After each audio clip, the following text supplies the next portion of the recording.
What's up, people? So now the Mandalorian season 3 has wrapped up like last week, and I ended up rewatching the whole thing all over again to collect my thoughts on it a lot better. So now I can officially do a part two to that ranking list that I did a while back when before Boba Fett came out. So, but how long is that? Like 1 or 2 years? But yeah, so there's the cards up there and all that. So yeah, we can get back to this list and rank all the season 3 episodes. So I'm just gonna say this right off the bat. There have been a lot of videos I've noticed bashing this season, like saying it's the next worst Star Wars show, like as bad as Boba Fett or Kenobi and all that. And I'm just gonna say this right now. I didn't think this season was bad. I will say it is my least favorite season of The Mandalorian so far. Or like the first two seasons had a really simple plot about Din Djarin protecting his child, but then you go to season 3 and there's like a ton of stuff they just throw in there all together. It definitely does feel really super unfocused. Actually, is it more? I'm trying to figure out, like, is this more unfocused than Boba Fett? Because like Boba Fett, like had a ton of stuff going on like Din Djarin took over a couple episodes in that one. So leaving the finale in a weird spot, trying to resolve all of that. I feel like this might have a lot more going on, though. I have to think about that a little more. But so yeah, just saying that right off the bat, I didn't hate this season. I enjoyed it. Like if you saw my shorts where I talked about each episode as it came out, my spoiler-free videos, I enjoyed them all. Though rewatching them, I definitely do see some more of the flaws they have. Very similar to Kenobi. Like I enjoyed it, but then I thought about it and rewatched it. Like, ooh, actually, Kenobi is pretty bad. The more I think about it, so anyway, wrong show. We're talking about Mandalorian. So without further ado, this is. I don't know if this is the exact same order I had the episodes in that video. I might have changed my mind in a few places, but this is my list now. So now we're going to add season 3 in here. Not much else I can think of. Let's just get this over with. It's so. Just trying to remember. That's what it's called. Okay, so the first episode we have would be chapter 17, The Apostate. And I am going to put that at the bottom. Right off the bat, not a good start. Yeah. So yeah, The Apostate is actually my least favorite episode. The more I thought about it, even when I first saw it, I was let down by it. It is probably the most disjointed episode of a Star Wars show I've ever seen. Like it starts on that planet with all the Mandalorians, and Din Djarin saves them from being killed by a giant crocodile. And then he talks to Big Armor about needing to take a bath and all that, which is basically refreshing what we already know if you saw Boba Fett. Though I guess even if you didn't see Boba Fett, this is sort of like telling you if you didn't know that he needs to go to the living waters to redeem himself after taking his helmet off and all that. And then after that, you then go to Navarro, and he talks to Grief Karga about bringing back IG-11. Then you got pirates thrown in there, and then after that, you see Din go to is it Kalevala? I can't remember. I think that's what it's called. But he goes back. He goes to that place where he meets Bo and says, "Hey, I want to join your squad." And she's like, "No, go away. Go bathe yourself and all that." And then the episode just ends. Like it was such a weird episode. Like it mostly just felt like a bunch of setup. Like we're just setting up everything this season is gonna do. We're setting up the pirates, Navarro, IG-11. We're setting up Din's quest for the first couple episodes. and there's not much story. Like, and it also is just basic. It also is just a big refresher, reminding you some things you may have forgotten about, or again, telling you some things you didn't know if you didn't see Boba Fett. Like like a, sort of a throwaway line on why Grogu is with them. Oh, how did they reunite after Luke took him in the last season? Oh, you gotta watch Boba Fett for that. That's a dead horse, I know. So, yeah, not a good episode. Definitely my least favorite. Um, yeah. So, so then we move on to chapter 18, being the Mines of Mandalore, and It's not as good as the Believer, but it's better than the Child. Or 18, the Mines of Mandalore. So in this episode, you of course have it does start with Jaron going to Tatooine, which is the only time we are on that planet in this season. Thank goodness. This seemed too much of that. And he takes R5D4. So if you don't remember, he was the droid in A New Hope that the Jawas were selling to Luke, and then he broke down, had a bad motivator, and so that's why they took R2. Yeah, this is that same droid. I guess he got a new motivator. So, and then they finally get to Mandalore, so Din can bathe himself. I'm not sure why he went to Kalevala, then went to Tatooine, then went to Mandalore. Like that seems whatever. And then this it was this is a really good episode. I would say it was cool seeing Mandalore in live action finally, and that droid that captures Din Djarin was really interesting. And you saw Grogu being a little bit more of his own character by I like going into the N1 and going to find Bo to bring him to help save him. And oh, I loved how when Bo took the dark saber, when Din Djarin is holding the dark saber, you can tell he's struggling with it. But when Bo is she is so freaking fluid and maybe not, yeah, fluid and like really good at wielding it. Like she has no problem.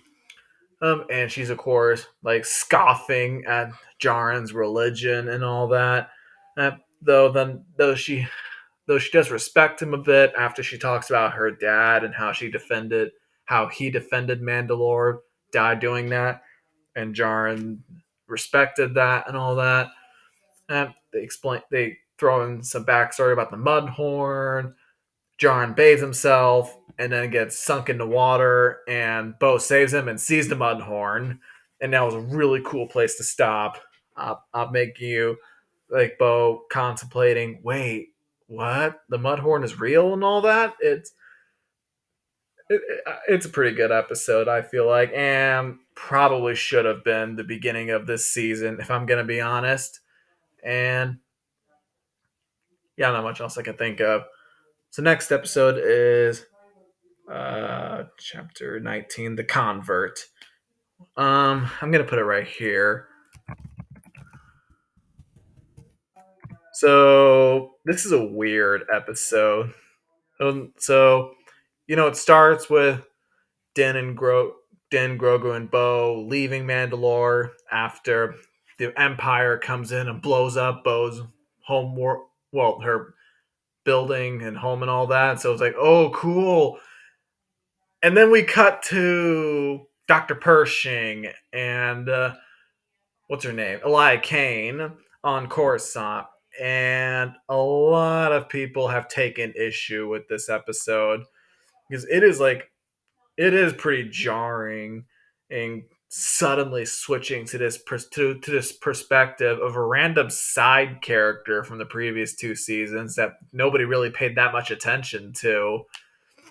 And it similar effect to Boba Fett when Din Djarin took over a couple episodes. Like now, Dr. Pershing takes over an episode from Mando. Like, you okay, John Favreau? But I mean, I still liked the episode. Like, it definitely has more of an Andor feel to where it's a lot slower in movement, like develop, like making Pershing a bit more interesting. We finally learn his motivation, what he wanted, why he was doing the cloning experiments and all that. Uh, so it was pretty interesting, and it's also nice to see a look at the New Republic.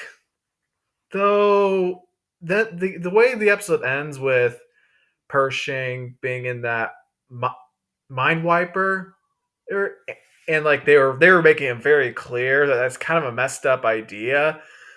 I'm not sure how I feel about that. Like you're making the New Republic seem a little worse, but like I guess this is to justify the First Order blowing them up later. So I don't know how I feel about that. It's a little weird. And then after all that, it ends. It goes back to Mando, Bo, and Grogu getting back to all the other Mandalorians with the armor and Paz Vizsla, and then Bo joins them. So yeah, a weird episode that has a random side character that's just focused on. So I get why people didn't like it, but I mean I kind of liked it. I still thought it was interesting. So yeah, again, I do see why some people didn't like it. So then we move on to chapter 20, the Foundling. Where did I? So I'll put it right here. Whoops. The Foundling. So the best thing I can say about this episode, I really enjoyed seeing what Din Djarin and all those other Mandalorians what they do in their spare time. I'm just like fighting each other, getting a little bit more of Grogu, becoming more of his own person, and admittedly, the whole thing with the kid being captured by that giant monster and they gotta save him, that whole plot was a little weird because yeah, like they have a whole thing where they literally camp and camp out and eat before they go save the kid. I'm thinking, uh, you're lucky that kid hasn't been eaten already. And like you see the monster spit out the kid so he can feed to his babies. Like, how long was he in there? And like it's really odd. I don't get what that was all about. And I guess it ends with them taking the babies back, and then they're saying they're going to be the new foundling, but they didn't pop up anywhere else in the season. So again, what was the point of that? Actually, I take that back with the best thing. The best thing I can say about this is the flashback. You have we finally get to see what happened with Grogu during Order 66 when you see him get saved by a Jedi. The Jedi who saved him, I can't remember what his name was, but I do know the actor, Ahmed Best. If you don't remember, he's the guy who played Jar Jar Binks in the prequels, and now he's playing a Jedi Master in this. And man, I'm so happy for the guy. Like, I know he's had a really tough life after playing Jar Jar and all that. I'm so happy that he finally came back to Star Wars playing a role that people actually cheered when they saw him. And so yeah, it was really fun. And so and more Order 66. Yeah, it's a I'm glad to see more of it no matter what. So yeah, a pretty decent episode this one. And then we have chapter 21. Where is it? The Pirate. So I'll put it right. Actually, no. Wait. Right here. Sorry. The Pirate. If you can't tell, this is my favorite episode of the whole season.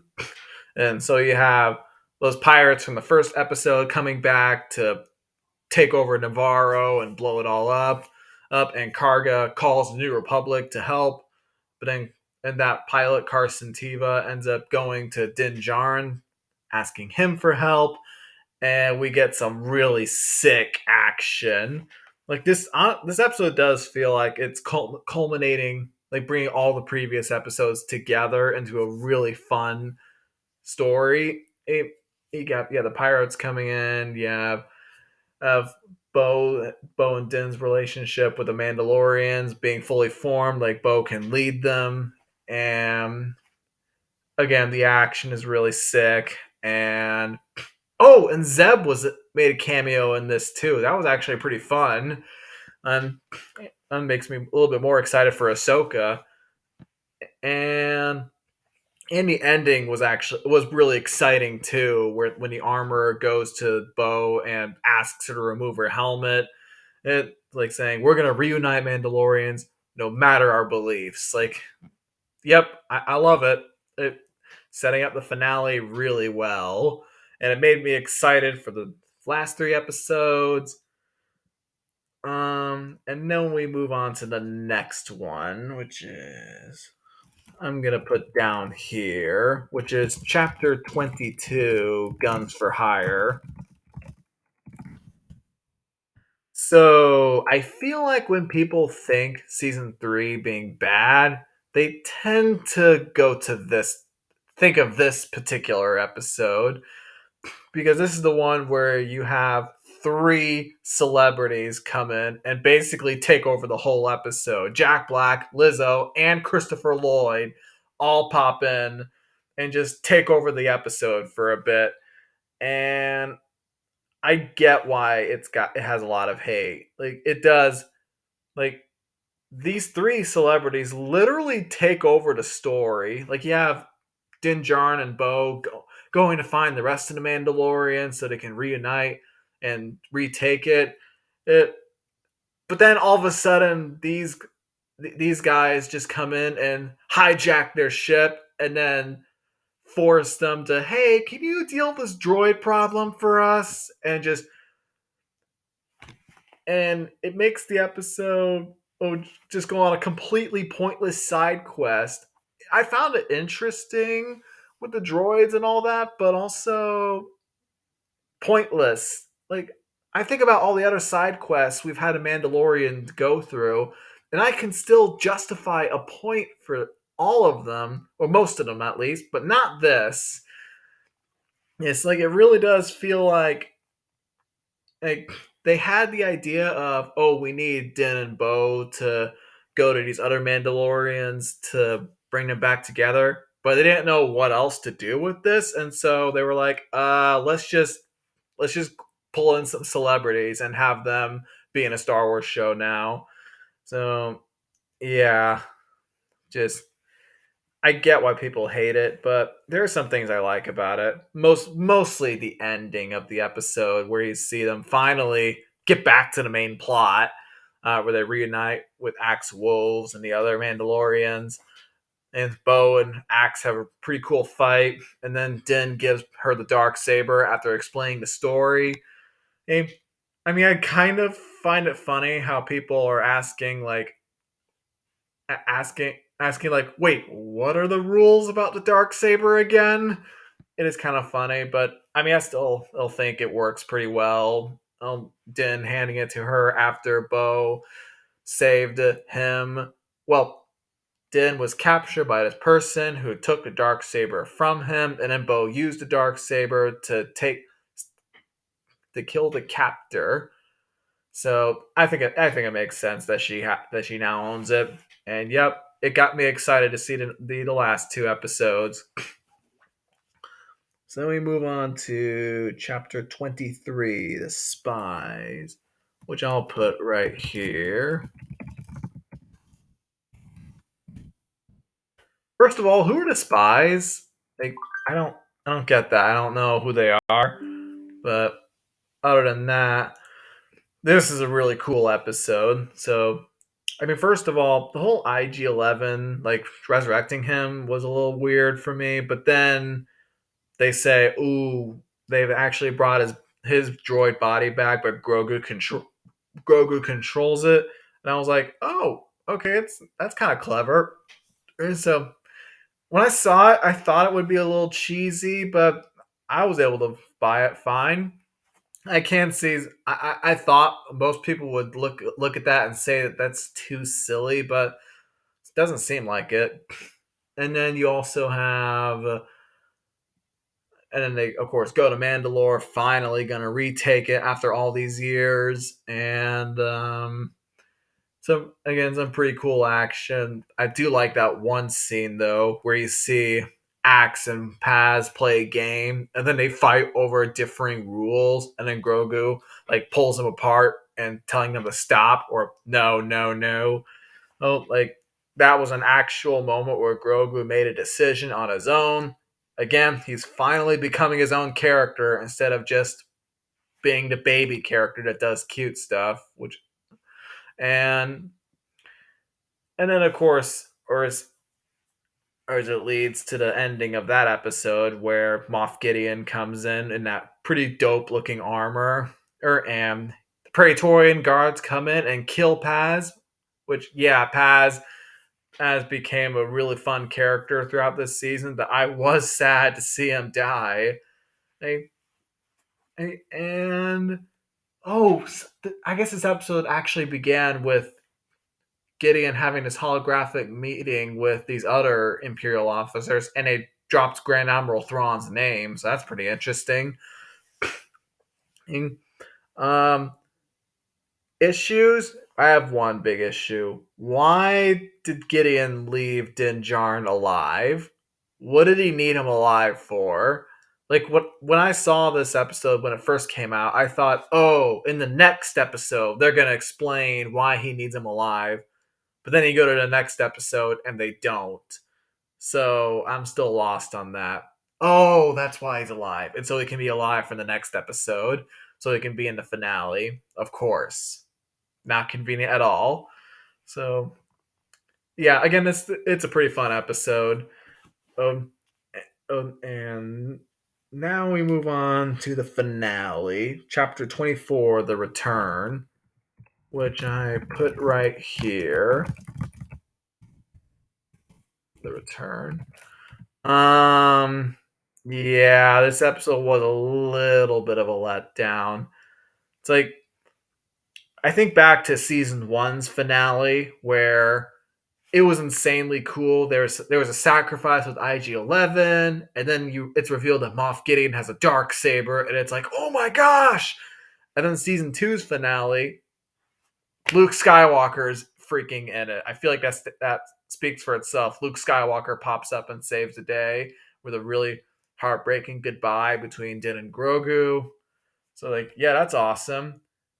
But this finale doesn't really have much. It basically goes exactly how you'd expect it to go. Oh, there's a bunch of cool action. Mando and Bo fight Gideon. They fight the Praetorian guards. Gideon dies, and they retake Mandalore.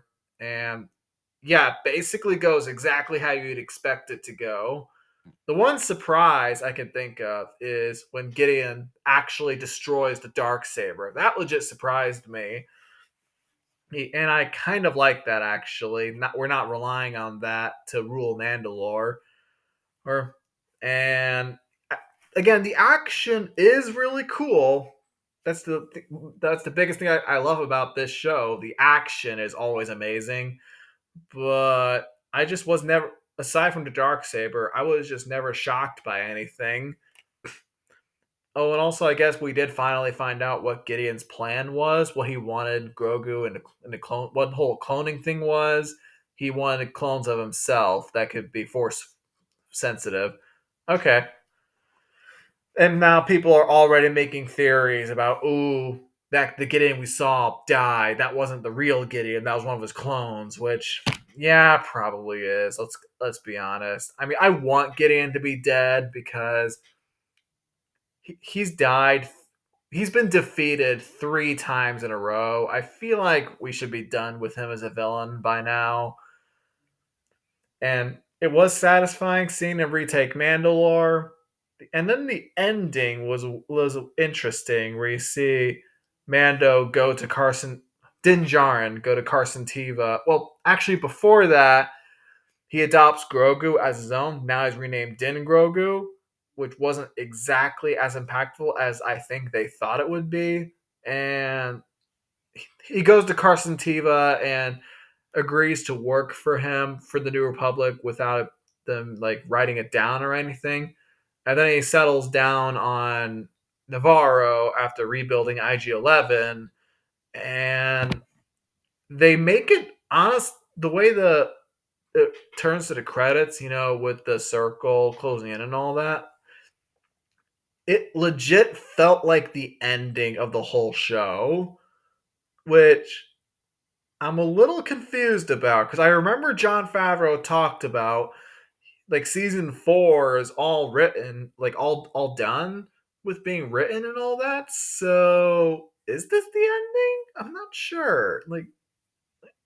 Um, I'm a little confused about that. I mean, we do know we have Ahsoka coming, and they are making a movie around this time period. So it's not the ending for like Din Djarin's adventures, but is it the end for the Mandalorian TV show in particular? I don't know, but it does feel like it. And if it is, it's a satisfying enough ending seeing them live a peaceful life on this planet. So, yeah. Um. So yeah, that's all I can think of. That is, for now at least, a complete ranking list of all the Mandalorian episodes. So yeah, season three's flawed. It's definitely my least favorite season, but I didn't hate it. There are plenty of things I liked about it, as much as there are things I didn't like about it. I guess the biggest thing I did like about it was Bo Katan's story. A lot of people have noted that this feels more like season three, especially, felt more like Bo Katan's show than it did Din Djarin. And while, yes, that's a little disappointing, I still like Bo Katan's story arc, how she starts off as this person who's given up on Mandalore and then grows into fully like getting back into the groove of it all before eventually reclaiming the dark saber, retaking Mandalore, and officially becoming. Well, I think she'll be like the full leader now, like kind of like her sister was Satine back in the Clone Wars because she was the Duchess. So yeah, I like her story, and I'm curious to see where she goes next. So yeah, again, and it's a flawed season, but there's still plenty of things I liked about it. So yeah, that's all I can think of. That is The Mandalorian season 3, all the episodes ranked compared to the other episodes of the first two seasons, and now we have Ahsoka coming in August, unless it gets delayed again, which I am pretty excited for. Hopefully, it's going to be really good. It's a lot of hype I built up for it. So, peace.